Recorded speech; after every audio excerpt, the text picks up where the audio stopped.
കേറ്റിയേ കേറ്റിയേ സ്വർണം ചെമ്പായി മാറ്റിയേ സ്വർണപ്പാളികൾ മാറ്റിയേ ശാസ്താവിന്ദനമൂറ്റിയേ സ്വർണം കട്ടവനാരപ്പ സഖാക്കളാണേ അയ്യപ്പ ലോഹം മാറ്റിയതാരപ്പ സഖാക്കളാണേ അയ്യപ്പ.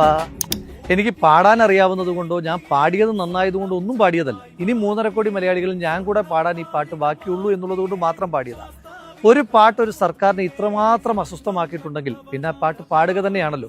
ശബരിമല സ്വർണ്ണക്കൊള്ളയെ പറ്റി പറയുന്നത് ശബരിമലയിൽ ഇവർ സ്വർണ്ണക്കൊള്ള നടത്തിയെന്നാണ്. ഞാൻ പറയാൻ ആഗ്രഹിക്കുന്നത് ശബരിമലയിൽ വരെ ഇവർ കൊള്ള നടത്തി എന്നാണ്. കാരണം എല്ലാ സാധാരണ മനുഷ്യന്മാർക്കും വലിയ ഭയവും ഭക്തിയും ബഹുമാനവും ഒക്കെ ഉള്ളതാണ് ഈശ്വര സങ്കല്പങ്ങൾ. അത് ഏത് മതത്തിന്റെ തന്നെ ആയിക്കോട്ടെ. ഒരു കാര്യം മനസ്സിലാക്കേണ്ടത്, ആ ഈശ്വര സങ്കല്പത്തെ കൊള്ളയടിച്ച സർക്കാർ, ആ സർക്കാരിന് വയനാട്ടിലെ സാധാരണക്കാരായ മനുഷ്യന്മാർ മരിച്ചു കിടക്കുമ്പോൾ അവരുടെ ദുരിതാശ്വാസ നിധിയിൽ നിന്ന് കൊള്ളയടിക്കുവാനോ, കോവിഡ് സമയത്ത് നമ്മളെല്ലാവരും ശ്വാസം കിട്ടുവാൻ വേണ്ടി ശ്വാസം മുട്ടി നടന്ന കാലത്ത് കോവിഡ് മറയാക്കി കൊള്ളയടിക്കുവാനോ ഒക്കെ മനസ്സ് കാണിച്ചതിനകത്ത് എനിക്ക് യാതൊരു വിധമായ അത്ഭുതവുമില്ല. കേരളത്തിൻ്റെയോ ഇന്ത്യയുടേതോ മാത്രമല്ല, ലോകത്തിൻ്റെ തന്നെ ഏറ്റവും പ്രധാനപ്പെട്ട തീർത്ഥാടന കേന്ദ്രങ്ങളിലൊന്നാണ് നമ്മുടെ ശബരിമല. ഒരു അയ്യപ്പ വിശ്വാസി 41 ദിവസത്തെ അതികഠിനമായ വ്രതം നോറ്റ് കാനനപാതയിലൂടെ കല്ലും മുള്ളും താണ്ടി കരിമലയും നീലിമലയും അടക്കമുള്ള 18 മലകൾ താണ്ടി 18 മലകളുടെ അധിപനായ അയ്യപ്പനെ തൊഴുതു വണങ്ങുവാൻ 18 പടികൾ കടന്ന് ശ്രീകോവിലിനുള്ളിലേക്ക് നോക്കുമ്പോൾ നമ്മൾ ഓരോരുത്തരും കാണുന്നത് അയ്യപ്പനെയാണ് എങ്കിൽ, ആ പടി കടന്നെത്തുന്ന ഒരു CPM-ന്റെ നേതാവ് കാണുന്നത് ആ അയ്യപ്പനിൽ പൊതിഞ്ഞിരിക്കുന്ന തങ്കത്തിന്റെ തൂക്കമാണ് എന്ന് ഈ ദിവസങ്ങൾ തെളിയിക്കപ്പെട്ടുകൊണ്ടിരിക്കുകയാണ്. ക്ഷേത്രത്തിൽ പോയിട്ടുള്ള ആളുകൾക്കറിയാം, ശ്രീകോവിലിന് പുറത്ത് ദ്വാരപാലക ശില്പങ്ങൾ ഉണ്ടാകാറുണ്ട്. അകത്തിരിക്കുന്ന മൂർത്തിക്ക് കാവൽ നിൽക്കുന്നു എന്നതാണ് ദ്വാരപാലക ശില്പങ്ങളുടെ സങ്കല്പം. അതായത് കാവൽക്കാരാണ്. കാവൽക്കാരെ കൊള്ളയടിക്കുക എന്ന് നമ്മൾ അധികം കേട്ടിട്ടില്ല. അങ്ങനെ കൊള്ള നടത്തിയ, ഭഗവാന്റെ കട്ടിളപ്പാളിയിലെ സ്വർണം അടിച്ചു മാറ്റിയ അമ്പലം വിഴുങ്ങികളായ സർക്കാരാണ് ഇന്ന് കേരളം ഭരിച്ചുകൊണ്ടിരിക്കുന്നത്. ശബരിമലയിലെ ചെറുതും വലുതുമായ ഒരു വസ്തു പോലും ഹൈക്കോടതിയുടെ അനുവാദമില്ലാതെ പുറത്തു കൊണ്ടുപോകാൻ പാടില്ല എന്ന മുൻ ഉത്തരവുണ്ട്. ആ ഉത്തരവിനെ ലംഘിച്ചുകൊണ്ട് സ്വർണ്ണപ്പാളികൾ ശബരിമലയിൽ നിന്ന് കടത്തിയത് കോടതിയുടെ ശ്രദ്ധയിൽപ്പെട്ടപ്പോഴാണ് ആദ്യമായി കോടതി ഈ വിഷയത്തിനകത്ത് ഇടപെടുന്നത്. 2025 സെപ്റ്റംബർ മാസം 9-ാം തീയതി ബഹുമാനപ്പെട്ട ഹൈക്കോടതിയുടെ ഉത്തരവിലാണ് നമ്മൾ തിരിച്ചറിയുന്നത് 4.5 കിലോ സ്വർണമാണ് ദ്വാരപാലക ശില്പത്തിൽ നിന്ന് മാത്രം ഈ അമ്പലം വിഴുങ്ങികൾ അടിച്ചുമാറ്റി. ശബരിമലയിലെ സ്വർണ്ണക്കൊള്ളയെ പറ്റിയിട്ടുള്ള വാർത്തകൾ പിന്നീട് നിറം പിടിപ്പിച്ചത് പോറ്റി എന്ന് പറയുന്ന ഒരു കഥാപാത്രത്തിന്റെ കടന്നുവരവോട് കൂടിയിട്ടാണ്. പോറ്റിയാണ് സ്വർണ്ണക്കടത്തിന്റെ ഏറ്റവും പ്രധാനപ്പെട്ട കാരണക്കാരൻ എന്ന് പറഞ്ഞപ്പോൾ കേരളത്തിന്റെ മുഖ്യമന്ത്രി പറഞ്ഞത്, ഏതോ ഒരു പോറ്റി സ്വർണം കടത്തിയതിന് ഞങ്ങൾ എന്ത് ചെയ്യാൻ പറ്റുമെന്നാണ്. ഉണ്ണികൃഷ്ണൻ പോറ്റിയെ കിട്ടിയ ഒരു സംഘം മാധ്യമങ്ങൾ സർക്കാരിനെ സഹായിക്കാനായി പിന്നീടുള്ള ദിവസം ഉണ്ണികൃഷ്ണൻ പോറ്റിക്ക് പിന്നാലെ മാത്രം സൂക്ഷ്മദർശിനികളുമായി പോയി. ഉണ്ണികൃഷ്ണൻ പോറ്റി ആരെയൊക്കെ കണ്ടിട്ടുണ്ട്, ആരോടൊപ്പം ചിത്രങ്ങൾ എടുത്തിട്ടുണ്ട്, അതിനകത്ത് ആരൊക്കെ പ്രതിപക്ഷത്തുള്ള ആളുകളുണ്ട്, അതിനെപ്പറ്റിയായി അന്വേഷണം മുഴുവൻ. അപ്പോഴും ഈ മാധ്യമങ്ങൾ മറച്ചുവെച്ചൊരു കാര്യമുണ്ട്. ശ്രീ ഉണ്ണികൃഷ്ണൻ പോറ്റിയെ ശബരിമലയിലെ ഈ തന്ത്രപ്രധാനമായ കാര്യങ്ങളുടെ ഉത്തരവാദിത്വം ഏൽപ്പിച്ചത് ആരാണ്? 2019 ദ്വാരപാലക ശില്പത്തിന് സ്വർണം പൂശാനായിട്ടുള്ള അനുവാദം ഉണ്ണികൃഷ്ണൻ പോറ്റിക്ക് കിട്ടുന്നത്. 2019 ആരാണ് കേരളത്തിന്റെ മുഖ്യമന്ത്രി? ശ്രീ പിണറായി വിജയനാണ്. 2019 ആരാണ് കേരളത്തിന്റെ ദേവസ്വം മന്ത്രി? ശ്രീ കടകംപള്ളി സുരേന്ദ്രനാണ്. 2019 ആരാണ് ദേവസ്വം ബോർഡ് പ്രസിഡന്റ്? അത് CPM സർക്കാർ നിയമിച്ച വാസുവാണ്.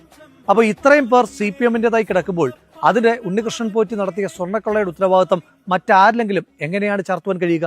മാത്രവുമല്ല, 2025 ഒക്ടോബർ മാസം 6-ാം തീയതി ബഹുമാനപ്പെട്ട ഹൈക്കോടതി പുറപ്പെടുവിച്ചിരിക്കുന്ന ഉത്തരവിനകത്ത് വളരെ സ്പഷ്ടമായി തന്നെ സംസ്ഥാന സർക്കാരിന്റെ ദേവസ്വം ബോർഡിന്റെ പങ്കിനെ പറ്റി വിവരിക്കുന്നുണ്ട്. 2019-ാം ആണ്ടിൽ ഉണ്ണികൃഷ്ണൻ പോറ്റിക്ക് ദ്വാരപാലക ശില്പം സ്വർണം പൂശാനായി കൊടുക്കുമ്പോൾ ചെമ്പ് എന്നാണ് സ്വർണത്തിന് പകരം രേഖപ്പെടുത്തിയിരിക്കുന്നത്. ഇത് വളരെ ഗുരുതരമായ ആസൂത്രിതമായ കുറ്റകൃത്യത്തിന്റെ തുടക്കമാണ്. മാത്രവുമല്ല, ഉണ്ണികൃഷ്ണൻ പോറ്റിയും ദേവസ്വം ബോർഡ് പ്രസിഡന്റായിരുന്ന CPM നേതാവ് വാസുവും തമ്മിലുള്ള ഇമെയിൽ ഇടപെടലുകളെ പറ്റിയും ദേവസ്വം ബോർഡിന്റെ നേരിട്ടുള്ള പങ്കിനെ പറ്റി ബഹുമാനപ്പെട്ട ഹൈക്കോടതി വളരെ കൃത്യമായി തന്നെ കണ്ടെത്തിയിട്ടുമുണ്ട്. നിങ്ങൾ ഒരു സുഭാഷ് കപൂറിനെ പറ്റി കേട്ടിട്ടുണ്ട്. ശബരിമലയിൽ നടന്ന സ്വർണ്ണക്കൊള്ള സമാനതകളില്ലാത്തതാണ് എന്നും ഇതിന് അന്താരാഷ്ട്ര സ്വർണ്ണക്കടത്ത് സംഘങ്ങളുമായി ബന്ധമുണ്ടോ എന്ന സംശയവും ആ ആശങ്കകളും പങ്കുവച്ചിരിക്കുന്ന പ്രതിപക്ഷമല്ല, ബഹുമാനപ്പെട്ട ഹൈക്കോടതിയാണ്. ഈ വിഷയവുമായി ബന്ധപ്പെട്ട് നിരവധി CPM നേതാക്കന്മാർ അറസ്റ്റ് ചെയ്യപ്പെട്ടപ്പോൾ ഈ സർക്കാരിന്റെ വാഴ്ത്തുപാട്ടുകാർ പറഞ്ഞ പ്രധാനപ്പെട്ട ക്യാപ്സ്യൂൾ കണ്ടില്ലേ, ഞങ്ങളുടെ പാർട്ടിക്കാരായിട്ട് കൂടി സർക്കാർ ഓരോരുത്തരെ അറസ്റ്റ് ചെയ്യുന്നത് എന്നാണ്. ഒരു കാര്യം മനസ്സിലാക്കേണ്ടത്, ആ അറസ്റ്റ് ചെയ്തത് അത്രയും SIT ആണ്. ഈ SIT സംസ്ഥാന പോലീസാണ് എങ്കിലും അത് പ്രവർത്തിക്കുന്ന ബഹുമാനപ്പെട്ട ഹൈക്കോടതിയുടെ നേരിട്ടുള്ള നിയന്ത്രണത്തിലും നിരീക്ഷണത്തിലുമാണ്.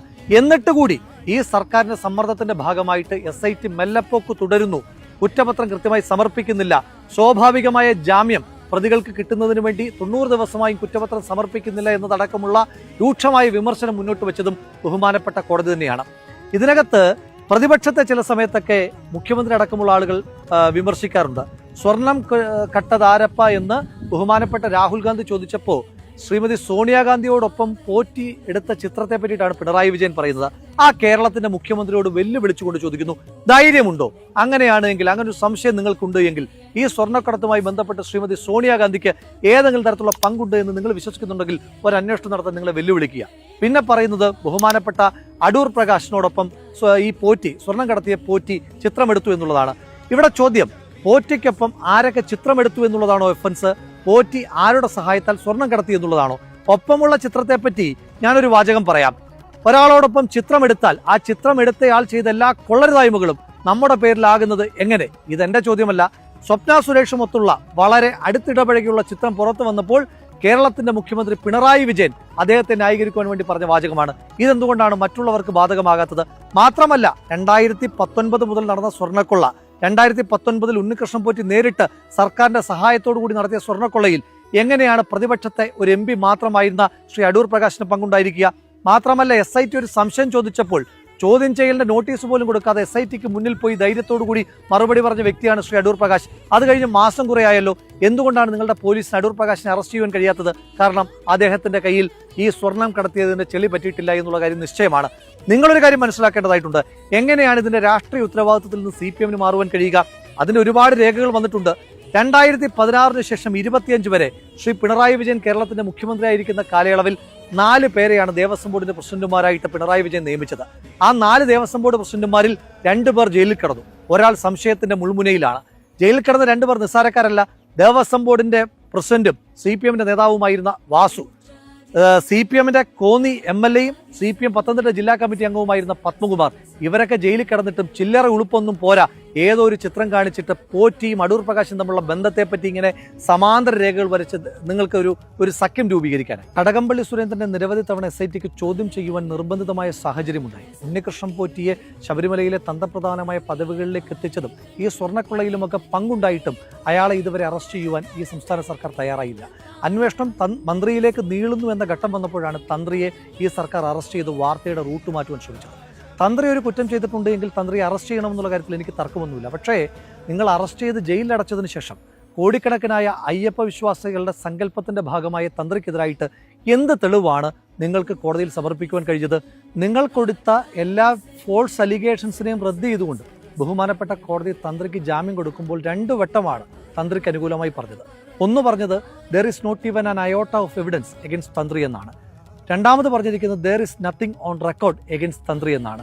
എന്നിട്ടും നിങ്ങൾ തന്ത്രിയെ അറസ്റ്റ് ചെയ്തതിന് കൃത്യമായി 2 കാരണങ്ങളുണ്ട്. ഒന്ന്, പത്മകുമാർ പറഞ്ഞൊരു വാചകമാണ്. പത്മകുമാർ പറഞ്ഞു, ദൈവതുല്യനായ ആള് പറഞ്ഞാൽ പിന്നെ എന്താണ് ചെയ്യുക എന്ന്. ഒരു കാര്യം എല്ലാ മനുഷ്യന്മാർക്കും അറിയാം, പത്മകുമാറിന്റെ ദൈവവും ദൈവതുല്യനും അത് അയ്യപ്പനുമല്ല, തന്ത്രിയുമല്ല, അത് പിണറായി വിജയനാണ്. 2, മന്ത്രിയിലേക്ക് നീളേണ്ടുന്ന അറസ്റ്റിനെ വഴിതെറ്റിക്കുവാൻ, വാർത്ത മാറ്റുവാൻ വേണ്ടിയിട്ടാണ് തന്ത്രിയെ അറസ്റ്റ് ചെയ്തത്. അതിനും വിശ്വാസികൾ നിങ്ങളോട് ചോദ്യം ചോദിക്കുക തന്നെ ചെയ്യും. വിശ്വാസ സംബന്ധമായ ഒന്നിന്റെയും മൂല്യം നമുക്ക് വില കൊണ്ട് നിശ്ചയിക്കുവാൻ കഴിയില്ല. അതുകൊണ്ടാണല്ലോ മക്കയിൽ നിന്ന് കൊണ്ടുവരുന്ന സംസം വെള്ളവും വത്തിക്കാനിൽ നിന്ന് മാർപ്പാപ്പ വാഴിച്ചു കൊണ്ടുവരുന്ന ഒന്നും നമുക്ക് വിലമതിക്കുവാൻ കഴിയാത്തതായി മാറുന്നത്. അതുപോലെ തന്നെയാണ് അയ്യപ്പന്റെ പൊന്നും. അയ്യപ്പന്റെ പൊന്നിന്റെ വില കണക്കാക്കുന്നത് ഗ്രാമിലല്ല. 1 ഗ്രാമിന് കോടിക്കണക്കിന് രൂപ കൊടുക്കുവാൻ മനുഷ്യന്മാരുള്ള ഒരു നാട്ടിൽ അയ്യപ്പന്റെ കിലോ കണക്കിന് സ്വർണം അടിച്ചു മാറ്റിയൊരു സർക്കാരിന് എത്ര ആയിരം കോടി രൂപയായിരിക്കും അതിലൂടെ കൊള്ളമുതലായി വന്നു ചേർന്നിട്ടുണ്ടാവുക. പഞ്ചാഗ്നി മധ്യേ തപസ്സു ചെയ്താലുമീ പാപകർമ്മത്തിൻ പ്രതിക്രിയയാകുമോ? അദ്വൈതം എന്ന് പറയുന്ന മലയാള സിനിമയിലെ പാട്ടിന്റെ ഈ വരികൾ എഴുതി വെച്ചിട്ടാണ് ജസ്റ്റിസ് ബദറുദ്ദീന്റെ ബെഞ്ച് ശബരിമലയിൽ നടന്ന സ്വർണ്ണക്കൊള്ളയുടെ ഭീകരത, ആ പാപത്തിന്റെ കറയെപ്പറ്റി കൃത്യമായി പരാമർശിച്ചു വെച്ചിരിക്കുന്നത്. ആ പാട്ടിൽ പറഞ്ഞിരിക്കുന്നത് പോലെ നിങ്ങൾ ഏതൊരു അഗ്നിയിൽ നിന്ന് തപസ് ചെയ്താലും നിങ്ങൾ ചെയ്ത പാപത്തിന്റെ കറ, വിശ്വാസികളെ വഞ്ചിച്ചതിന്റെ കറ, വിശ്വാസത്തെ വഞ്ചിച്ചതിന്റെ കറ, അയ്യപ്പനെ വിറ്റതിന്റെ കറ, അവിടുത്തെ തങ്കവിഗ്രഹം പോലും അവിടെ ഉണ്ടോ എന്ന് ഓരോ വിശ്വാസികളും സംശയത്തോടെ ചിന്തിക്കുന്ന ആ ആശങ്കയുടെ വില, ഇതിനും ജനങ്ങൾ ബാലറ്റിലൂടെ തന്നെ മറുപടി പറയുക തന്നെ ചെയ്യും.